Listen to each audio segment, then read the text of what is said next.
rule number 2 is treat yourself like you're someone that you care about.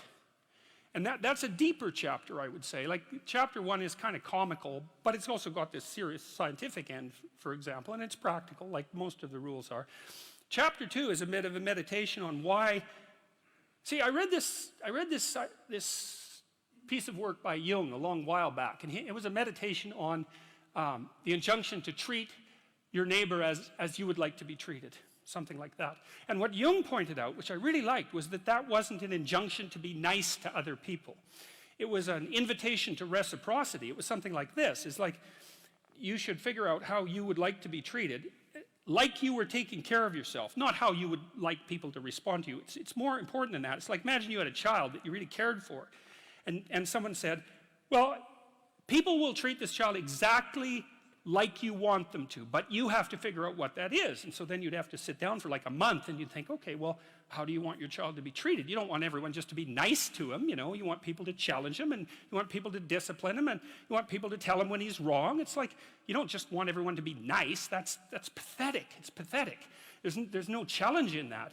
And so, well, you want to treat other people like you would like to be treated. Well, then you have to figure out, how would you like to be treated? And while you'd like people to fawn all over you and just lay everything at your feet, it's like, no, that's not something you'd wish for someone that you were taking care of.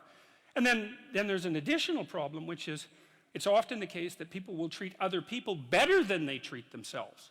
That happens extremely frequently. So one of the things I pointed out in chapter 2 was that if you have a dog and you take him to a vet, and the vet gives you the prescription medicine, you'll go buy the medicine and you will give it to the dog, and you will do it properly.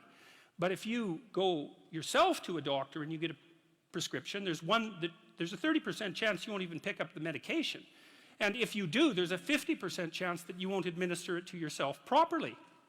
And so I really thought about that. When I first came across that statistic, it was another one of those little facts. I thought, what the hell's up with that? It's like, you'll do it for your dog, so obviously you'll do it for something you care about, and you're conscientious enough so you'll actually do it. So, like, why wouldn't you do it for you? Your dog likes you, you know, even your dog would rather that you did, but you don't.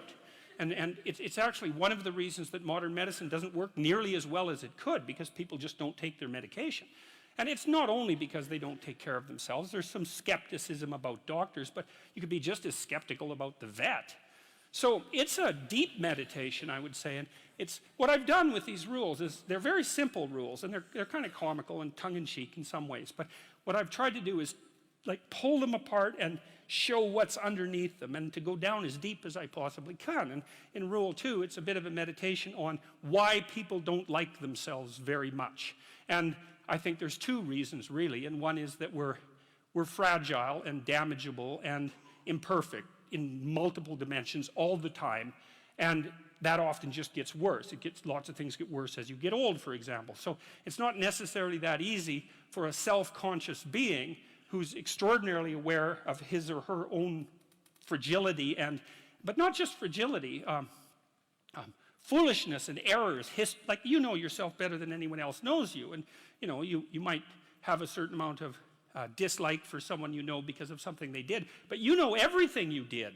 Jesus, that's a drag, man. You know, you have to carry that along behind. It's like, really, I did that, you know?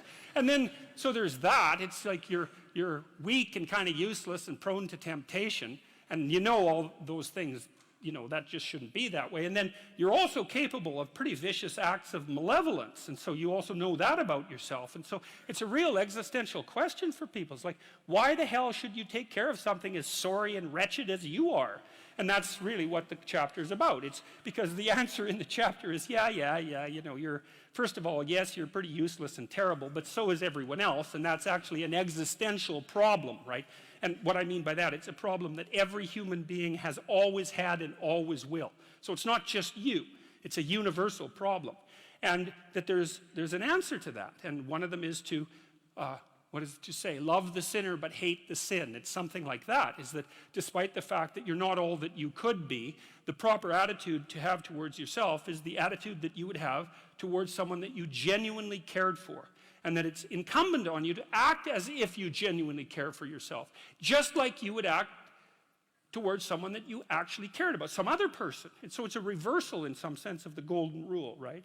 And it's a discussion of why that's necessary. And also, more than that, it's a discussion of why you have a moral obligation to do that.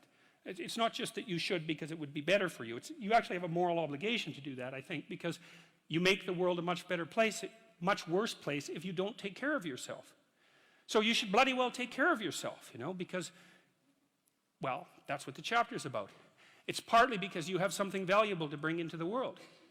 That's the thing about being an individual. It's the thing that Western civilization has always recognized, that as an individual, you have a light that you have to bring into the world, and that if you don't bring it into the world is a dimmer place, and that's a bad thing, because when the world is a dim place, it can get very, very, very dark.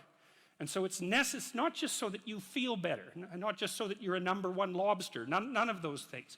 You need to take care of yourself because you're in the best position to do that, and it's necessary for you to take care of yourself. Despite the fact that we're mortal and vulnerable and self-conscious and capable, not only capable of doing terrible things, but actually do them. Despite all that, you still have that responsibility.